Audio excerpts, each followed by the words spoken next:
Hello students, this is Srishti Upadhyay, faculty of Praxis विद्यापीठ रुधौली। बच्चों, आज के वीडियो लेक्चर में हम लोग architecture as power, forts and sacred places chapter को कंटिन्यू करेंगे। कल के वीडियो लेक्चर में आप लोगों ने पढ़ा था introduction and first category of architectural style. ये first category of architectural style क्या हुआ?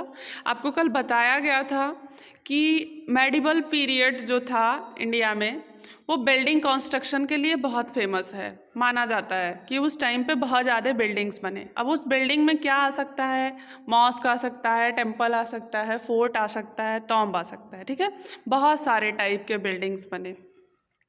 अब इन सारे आर्किटेक्चरल स्टाइल को 4 कैटेगरी में बांट दिया गया था। आर्किटेक्चर क्या होता है? आपको ये भी कल बताया गया था कि आर्किटेक्चर मीन्स बिल्डिंग कंस्ट्रक्शन के टाइम पे जो डिज़ाइन यूज होती है, बिल्डिंग बनाने में जो कलाकारी की जाती है, उसी को क्या कहा जाता है? आर्किटेक्चर कहा जाता है। तो 4 कैटेगरीज कौन कौन सी थी? पहली कैटेगरी आपकी थी अर्ली मेडिवल पीरियड, जो कि मंदिर बनाने पे बहुत ज़्यादा फोकस था। उस टाइम पे बहुत ज़्यादा टेम्पल कंस्ट्रक्शंस हुए और 2 स्टाइल के मंदिर बनते थे। एक तो नागरा स्टाइल जो नॉर्थ इंडिया में बहुत फेमस था, और दूसरा था द्रविड़ स्टाइल जो कि साउथ इंडिया में बहुत ज़्यादा फेमस था। दूसरी कैटेगरी थी आपकी इंडो इस्लामिक कल्चर। ये कल्चर, ये आर्किटेक्चरल स्टाइल फेमस हुई जब दिल्ली सुल्तान आए इंडिया में। दिल्ली सल्तनत जब स्टार्ट हुआ तो इंडो इस्लामिक कल्चर स्टार्ट हुआ यहाँ पे। इसका मतलब क्या?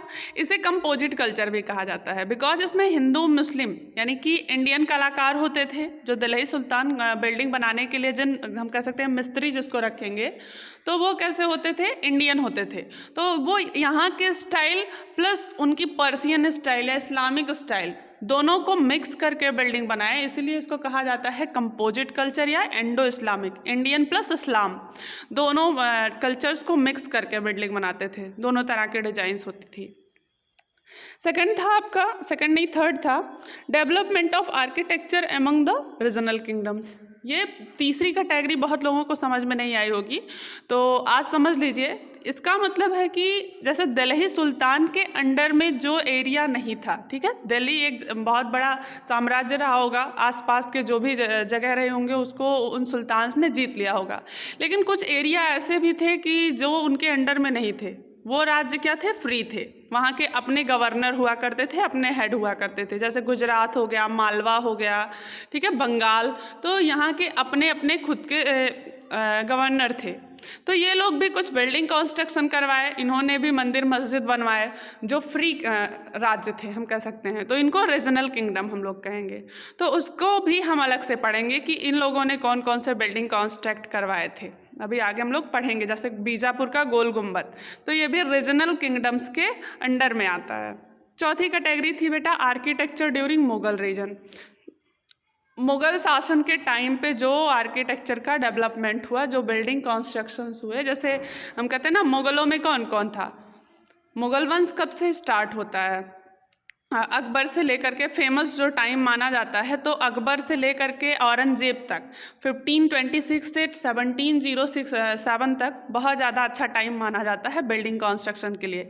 इस टाइम पीरियड में इंडिया में बहुत ही फेमस और बहुत ही अच्छे अच्छे बिल्डिंग्स का कंस्ट्रक्शन होता है। तो ये आपका इंट्रोडक्शन था, इतना तो आप लोगों ने कल पढ़ा था। और कल हम लोगों ने Nagara style of temple construction and Dravida style of temple construction को पढ़ लिए थे। और लास्ट में हम लोग पढ़ रहे थे कि राष्ट्रकूट जो कि दक्कन में थे, साउथ में थे, ये भी दक्षिण भारत में शासन करने वाले शासक थे। इन लोगों ने कैलाशनाथ टेम्पल को बनवाया था, एलोरा में कैलाशनाथ मंदिर को बनवाया था। और एक बहुत अच्छा एग्जाम्पल है ये मंदिर, पत्थर काट के रॉक कट टेम्पल का बहुत अच्छा एग्जाम्पल है आपका कैलाशनाथ टेम्पल। ये सारी बातें हम लोगों ने कल पढ़ लिया था। और एक चीज़ बनवाया था राष्ट्रकूटों ने, वो क्या थी? एलिफेंटा की गुफाएं, एलिफेंटा केव्स। तो अब आज हमको इसी बात को कंटिन्यू करना है, टेम्पल कंस्ट्रक्शन में पढ़ेंगे और फिर हम लोग अपनी दूसरी कैटेगरी पढ़ेंगे इंडो इस्लामिक आर्किटेक्चरल स्टाइल। सो देखिएगा आगे, यहाँ पे कुछ मंदिर हैं जो कि मैंने कल आपको बता दिया था। Lingaraj temple is one of best example of Nagara architecture. Nagara architecture के कुछ कैरेक्टर्स मैंने आपको बताए थे, उसका एक अच्छा एग्जाम्पल है लिंगराज मंदिर। फिर sun temple at Konark, Konark का सूर्य मंदिर जो है आपका, ये भी कैसा है, आप देख सकते हैं कि ये आपके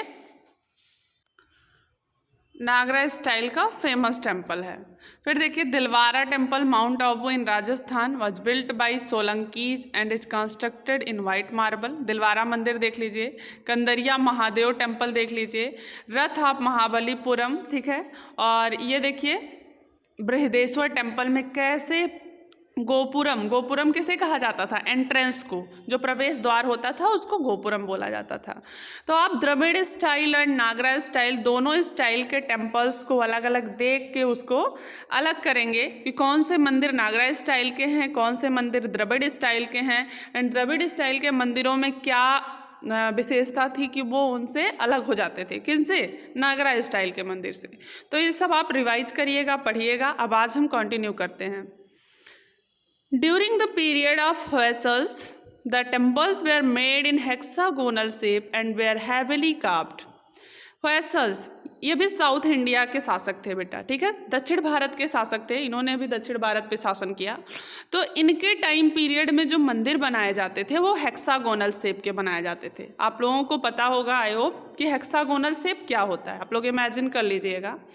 एंड वो बहुत हैविली कार्व्ड, मतलब बहुत अच्छे से कार्व किए जाते थे, पत्थर बहुत अच्छे से उसको कह सकते हैं कि संवारा जाता था।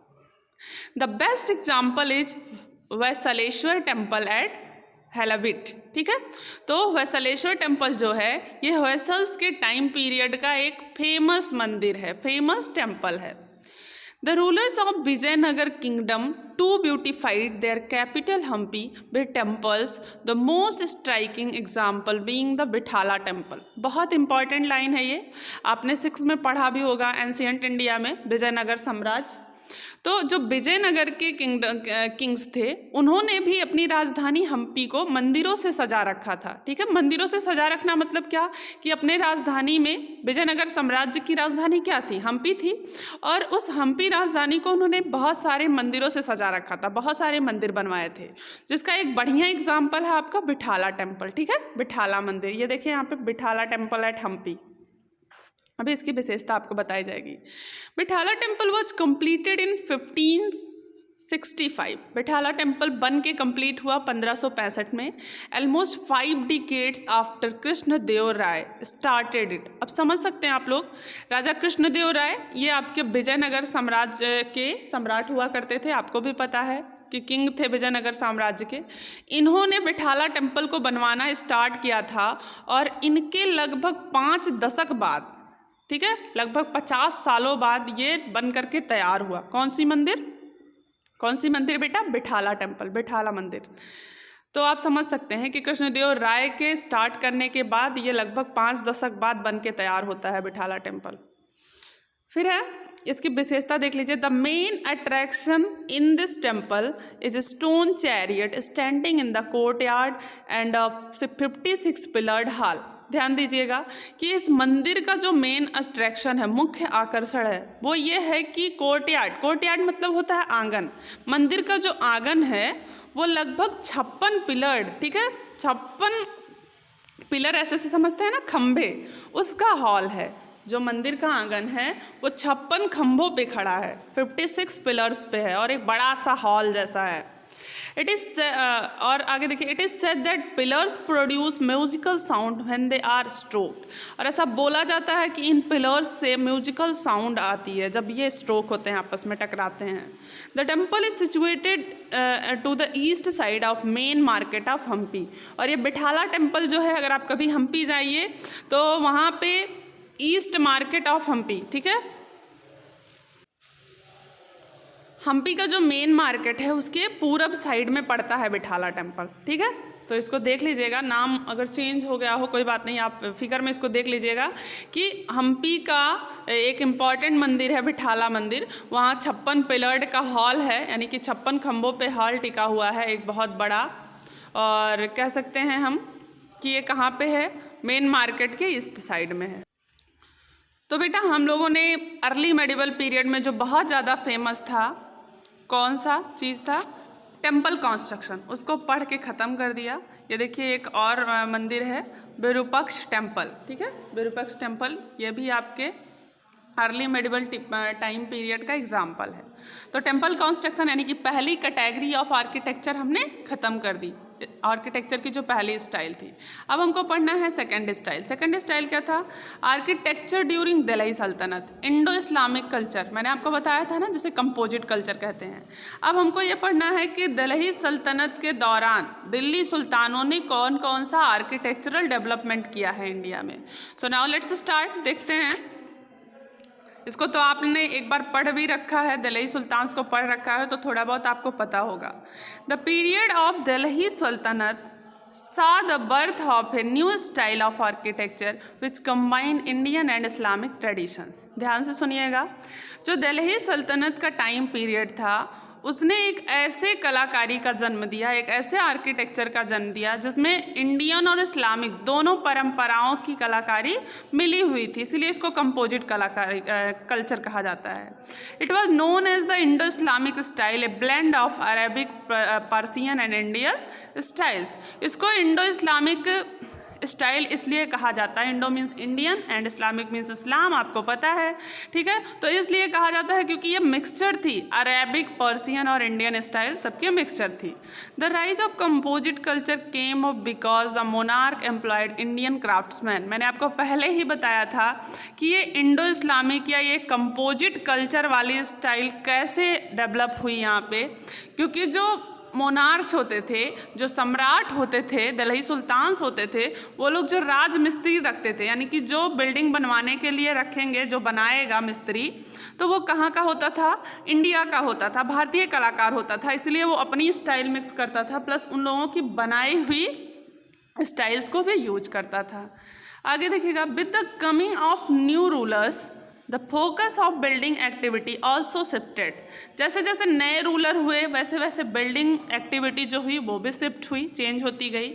The Muslim rulers built several massive buildings like the tombs or मकबरास, forts और किलाज, मॉस्क और मस्जिद, स्कूल और मदरसास, पैलेसेस और महल्स, ठीक है।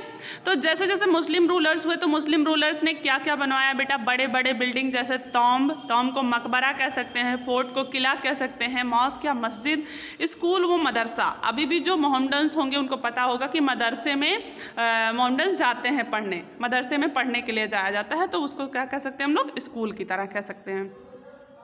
दे बिल्ड ब्यूटीफुल और गार्डन्स और बाग्स, उन्होंने बहुत सुंदर सुंदर गार्डन यानी बगीचे भी बनवाए।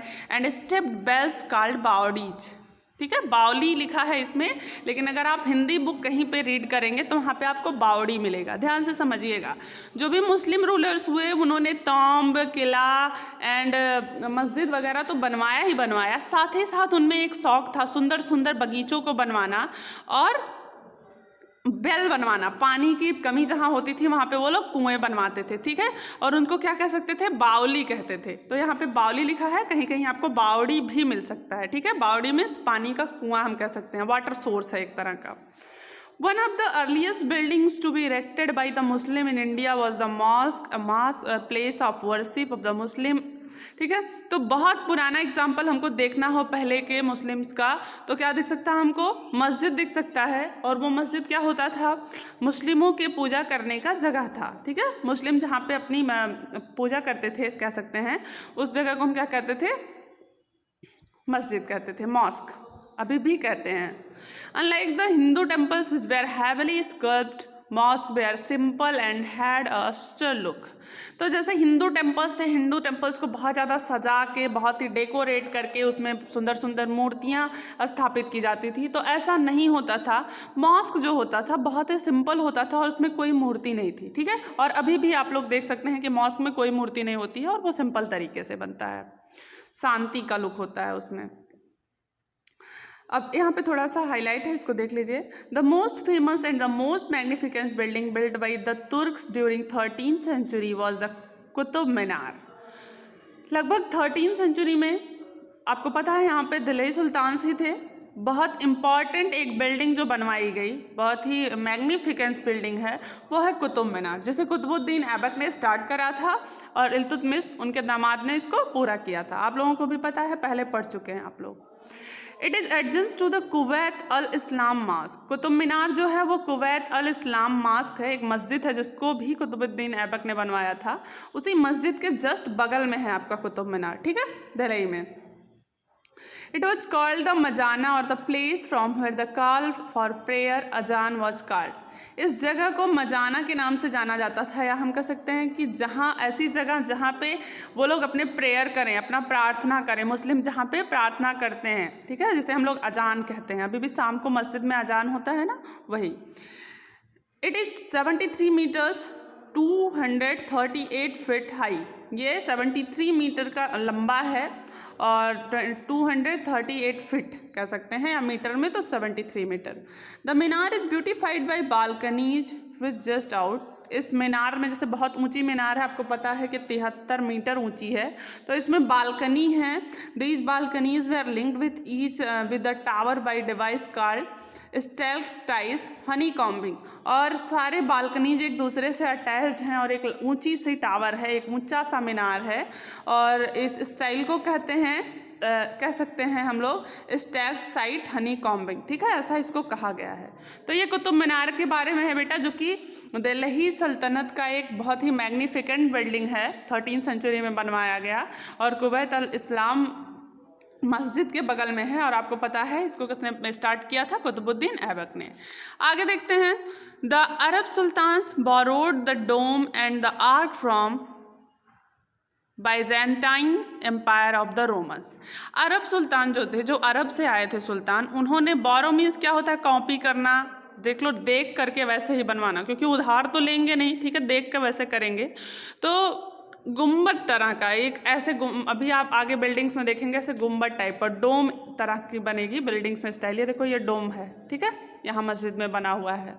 तो इस स्टाइल को उन्होंने रोमन से कॉपी किया था। अरब सुल्तान जो थे उन्होंने इसको रोमन से कॉपी किया था। The dome lend their buildings a beautiful skyline. और डोम से बिल्डिंग्स को एक अच्छा सा स्काई लाइन, मतलब आकाश को छूता हुआ नजर आता था, एक बढ़िया लुक मिलता था उसको। With the arch and the dome, the Sultanate architects did away with the large pillars। Arch होते थे, आर्च अभी आपको पता चलेगा क्या होते हैं। आर्क मतलब गेट पे ऐसे थोड़ी सी झुका हुआ, गेट के सामने ऐसे झुका हुआ, और कह सकते हैं गुम्बद, ये डोम है आपका। तो इस तरह के बिल्डिंग्स होते थे और बड़े बड़े पिलर्स होते थे। पिलर्स आपको पता है क्या होते थे। This enabled the construction of large hall. और जब बड़े बड़े पिलर हैं, आप देख सकते हैं ऐसे बड़े बड़े पिलर हैं चारों तरफ से, और फिर आर्क है एक अच्छी खासी, ऊपर से गुम्बद है, तो इससे बहुत ही सुंदर कंस्ट्रक्शन होता था, बहुत अच्छी बिल्डिंग बनती थी और बड़े बड़े हॉल बन जाते थे।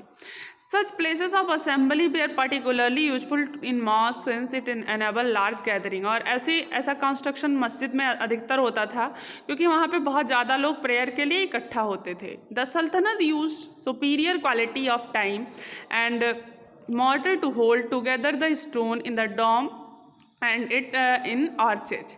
जो सल्तनत था, यानी कि दिल्ली सल्तनत का जो टाइम था, इस टाइम में बहुत सुपीरियर क्वालिटी थी, बहुत अच्छे क्वालिटी के पत्थर यूज हुए डोम बनाने में, आर्चेज बनाने में, ठीक है।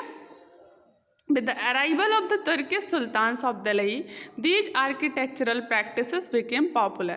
और जैसे जैसे दिल्ली सल्तनत में तुर्किश सुल्तान आए, ठीक है, तुर्क्स आए, वैसे वैसे आर्किटेक्चरल प्रैक्टिस और भी ज़्यादा पॉपुलर होती चली गई। Architectural activity marked the climax during the reigns of the Tughlaqs। Muhammad bin Tughlaq and Ghayasuddin Tughlaq built the huge place fortress called Tughlaqabad। अब ध्यान दीजिएगा, जहाँ पे भी इम्पॉर्टेंट है वहाँ पे मैं आपको बोल दूँगी, ध्यान दीजिए या अंडरलाइन करिए। आपको पता है आर्किटेक्चरल एक्टिविटी जो है वो गयासुद्दीन तुगलक, तुगलक डायनेस्टी थी ना, तो उसमें मोहम्मद बिन तुगलक, गयासुद्दीन तुगलक, ये सारे एम्परर्स हुए। तो आपको पता है कि confuse kingdom, confuse genius king कौन था? तो आपका मोहम्मद बिन तुगलक था, जिसने अपनी राजधानी को क्या किया था? शिफ्ट किया था दूसरे जगह पे। तो यहाँ पे देखिए उसने क्या बनवाया, Tughlaq build the huge palaces forts, उन्होंने बहुत बड़े बड़े महल बनवाए, बहुत बड़े बड़े किले बनवाए और एक तुगलकाबाद की राजधानी भी बनाई। तुगलकाबाद नाम की ऐसे एक सिटी कह सकते हैं उन्होंने बसा ली थी। A huge artificial lake was created around it, Tughlaqabad city जो थी उसके चारों तरफ तुगलक्स ने एक बड़ा सा लेक बनवाया। A tomb of Ghiyasuddin Tughlaq marked a new trend in architecture, और गयासुद्दीन तुगलक का मकबरा भी बना एक नए आर्किटेक्चरल स्टाइल में। It was built on a higher platform, इसको बहुत बड़े जगह में बनाया गया। Its beauty was heightened by marble dome, और इस मकबरे के ऊपर मार्बल डोम, आप समझ रहे हो ना, संगमरमर का डोम बना। डोम आप जान रहे हो, गुम्बद। अब देखिए दरगाह ऑफ हजरत निज़ामुद्दीन औलिया, ये भी एक मॉस्क का एग्जाम्पल है, देख लीजिए। हॉल है, आर्चेज हैं एंड ऊपर गुम्बद है। तो आप इसको पढ़िए, तो पढ़ के आप बुक से इसको देखिएगा, एक एक लाइन बुक से मैच करवाइएगा। आगे, during the reign of Syed and Lodi Kings, Tughlaq में तो आपने देख लिया बहुत बड़े बड़े पैलेसेस एंड फोर्ट्स थे, किले थे, और तुगलकाबाद नाम की सिटी भी बनवाई गई थी। और नेक्स्ट देखिए सैयद और लोदी डायनेस्टी के टाइम पे क्या था। टॉम्ब आर्किटेक्चर इवॉल्व फर्दर, और भी आगे बढ़ा। टॉम्ब आर्किटेक्चर जो था, मकबरा बनवाने की परंपरा और भी आगे बढ़ी। Tombs from this phase onwards exhibit either a low octagonal shape और अ हायर स्क्वायर एडिफिस। ठीक है, तो जो टॉम्ब थे ये और बढ़े, अभी तक हेक्सागोनल आप देख रहे थे, अब ऑक्टागोनल स्टाइल में बन रहे हैं और इनके ऊपर ऐसे एडिफिस टाइप का कुछ बन रहा है। ठीक है, the facade of the edifice is broken by a horizontal decorative band and a series of panels that suggest a much larger architecture. तो बेटा अगर आपको एडिफिस का मतलब समझना हो तो इसका मतलब होगा एक लार्ज बिल्डिंग, एक बहुत बड़ी बिल्डिंग जो कि ऑक्टागोनल शेप की होती थी। ठीक है, अब देखिए यहाँ की जो दिल्ली सल्तनत के बिल्डिंग्स हुआ करते थे उनकी कुछ विशेषताएं हमको देखनी है। The building of this period had some distinctive features, कुछ फीचर थे। ठीक है, कुछ महत्वपूर्ण उसके पॉइंट्स हैं, देख लीजिए। Uses of arches, domes and मीनारात, बिल्डिंग बनाते टाइम आर्च का यूज होना। आर्च का यूज मतलब ऐसे दरवाजे के ऊपर हम कह सकते हैं बनता है जो, ठीक है, गेट की तरह, वो आर्च का यूज होना। डोम गुंबद का यूज होना दिल्ली सल्तनत के टाइम पे, एंड मीनार का यूज होना, मीनार लंबी लंबी मीनारें। ठीक है, the construction of the dome eliminated the need for the construction of pillars to support the roof. उसके बाद पिलर्स, खंभे बनाए जाना। अब पिलर्स तो वहाँ पे भी बनते थे टेम्पल कंस्ट्रक्शन के टाइम पे भी, बट यहाँ पे देख रहे हैं हम लोग ज़्यादा पिलर को इसलिए बनाया जाता था जिससे कि छत को सपोर्ट मिल सके। किसको सपोर्ट मिल सके बेटा? छत को सपोर्ट मिल सके। तो पहली बात ये हमने देखी कि दिल्ली सल्तनत में क्या देखने को मिल रहा है, uses of arches, domes, minar and pillars. Second है, unlike the traditional Indian style, Islam prohibited the depiction of human figures on the building. जो हमारी पारंपरिक स्टाइल थी, इंडियन स्टाइल जो पुरानी थी, आप हम्पी में देख लीजिए या और भी कहीं देख लीजिए, तो उस पर ह्यूमन फिगर का बनना, मूर्ति का बनना, कुछ दीवारों पे कलाकारी करना, ऐसा कुछ था। लेकिन जो इस्लामिक बिल्डिंग्स थे जो मुस्लिम रूलर्स ने बनवाए थे, तो इस्लाम ने दीवालों पे या कहीं भी ह्यूमन फिगर को बनाना रोक रखा था। इस्लाम में उसका सख्त विरोध है, ऐसा नहीं, इस्लाम नहीं अलाउ करता है कि दीवालों पे या कहीं पे भी ह्यूमन का फिगर बनाया जाए। इसीलिए दीवालों पे ह्यूमन फिगर्स नहीं होते थे, उसके जगह पे फूलों के डिज़ाइंस या हम कह सकते हैं और भी बहुत अच्छे अच्छे डिज़ाइंस का यूज किया जाता था। उसके बाद some Indian motifs like the lotus, bell and wheel also started finding place in Islamic buildings. Islamic building में कुछ भारतीय कलाकारी होने लगी, जैसे कमल बनाया जाना, बेल को बनाया जाना, घंटी एंड पहियों को बनाया जाना, डिज़ाइन में वो लोग अपने यूज कर देते थे। तो जब वो लोग ह्यूमन फिगर बनाएंगे नहीं तो थोड़ा बहुत फूल पत्ती ऐसे ही कलाकारी डिज़ाइन चलती थी। और एक नया स्टाइल था उनका, मतलब डिज़ाइन के फॉर्म में अगर वो कुछ बनाना चाहते थे तो वो क्या था देखिए। A unique feature of this period was that the verses from Quran came to the engrave in ornamental style of writing popularly known as calligraphy. बहुत इंपॉर्टेंट है कैलीग्राफी, यहाँ पे तुरंत अंडरलाइन कर लीजिए। ये क्या है? आपको पता है कि इस्लाम में सख्त विरोध है ह्यूमन फिगर का बिल्डिंग्स पे बनवाने का। तो अलाउ क्या हुआ, मतलब बनता क्या था कि कुरान एक पवित्र ग्रंथ होता है, इस्लाम धर्म की एक पवित्र ग्रंथ है। तो उसमें जो लाइंस थी, उस लाइंस को, कुरान की बातों को दीवालों में या खिड़कियों में या कहीं भी बिल्डिंग में डिज़ाइन के फॉर्म में लिखा जाता था। समझ रहे हैं मेरी बात? कुरान में लिखी हुई बातों को डिज़ाइन के फॉर्म में दीवालों पर और बिल्डिंग्स में सजावट के लिए यूज किया जाता था। और इस चीज़ को कैलीग्राफी कहते हैं। क्या कहते हैं? कैलीग्राफी कहते हैं कि कुरान की बातों को बिल्डिंग कंस्ट्रक्शन में यूज करना as a design. Last point है, the most common material to be use in the buildings under the Muslim rule was the red sandstone. बहुत इंपॉर्टेंट मटेरियल जो था और बहुत कॉमन मटेरियल जो था, सारे मुस्लिम रूलर उसी चीज़ को यूज करते थे, वो था बेटा रेड सैंडस्टोन, लाल पत्थर यूज करना। ठीक है। एंड बाद में marble became the favourite material of Mughal rulers. बाद में आप देखेंगे शाहजहाँ के टाइम पीरियड में तो शाहजहाँ ने बिल्कुल भी रेड सैंडस्टोन का बहुत कम यूज किया है, ज़्यादा उसने वाइट मार्बल का यूज किया है। तो पहले के जो मुस्लिम रूलर्स थे वो विशेष रूप से, सारे रूलर्स जो होते थे वो लाल पत्थर का यूज करते थे बिल्डिंग कंस्ट्रक्शन करवाने में। एंड जो बाद में लेटर मुगल्स हुए, उन्होंने क्या किया, रेड सैंडस्टोन को हटा करके वाइट मार्बल का यूज करने लगे। थोड़ा सा आगे देख लीजिए, ये आपने पढ़ रखा है बट एक बार हम लोग देख लेते हैं। बावड़ीज और step wells served a very important purpose. They are found mostly in areas with less rainfall. They were constructed to preserve rain water और all to draw water from it during the dry season. जो बावड़ी था, जिसे हिंदी में बावड़ी कहेंगे, English में बावली लिखा हुआ है, ये क्या था, कुएं की तरह था, या हम कह सकते हैं ऐसे ही एक बड़ी सी वाटर सोर्स थी, जिसमें जहाँ पे कम पानी पाया जाता था, जिस एरिया में कम पानी होता था, वहाँ पे राजा बावड़ी बनवा देता था, कुएं खुदवा देता था, और उससे उसको और पॉपुलर माना जाता था, और फेमस हो जाता था वो राजा कि बहुत अच्छा राजा है, इसने पानी की व्यवस्था कर दी है। तो जब थोड़ी बहुत बारिश होगी तो उस बावड़ी में, यानी कि उस कुएं में पानी इकट्ठा हो जाएगा। ठीक है। तो जहाँ सूखे मौसम में, गर्मी के मौसम में, या जहाँ पानी कम है, उस जगह पे बावड़ी बनवा दिया जाता था। किसके द्वारा? किंग के द्वारा। ये देखिए राजों की बावड़ी, ऐसे आंगन में एक बड़ा सा बावड़ी बना हुआ है, इसमें पानी इकट्ठा होगा।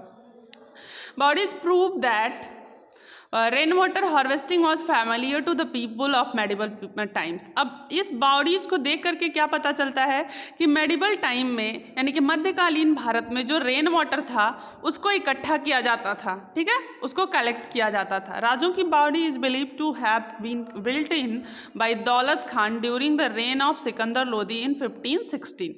ठीक है। ये जो राजों की बावड़ी है, एक आप देख रहे हैं यहाँ पे, ऐसा माना जाता है कि इसको दौलत खान ने बनवाया था 1516 में, जब सिकंदर लोदी का शासन था। ठीक है। और सिकंदर लोदी के साम्राज्य में उसी का गवर्नर था ये दौलत खान, आपको पता है। The baoli was use by masons for some time, hence it got its name Rajon ki Baoli. और इस बावड़ी को कुछ टाइम के लिए मसन्स के द्वारा यूज किया जाता था और इसलिए इसका नाम है राजों की बावली। अब यहाँ पे देख लीजिए, एक दूसरी बावड़ी है, Gandhak ki Baoli. Step well was built by Iltutmish for the saint Qutbuddin Bakhtiyar Kaki. ये गंडक की बावली है, जिसको किसने बनवाया था? इल्तुतमिश ने। किसके लिए? साधु थे, एक महात्मा थे, हम कह सकते हैं फ़कीर थे, मुस्लिम में फ़कीर बोला जाता है, कुतुबुद्दीन बख्तियार काकी के लिए। और एक बावड़ी कौन सी है? राजों की बावड़ी। इसको किसने बनवाया था?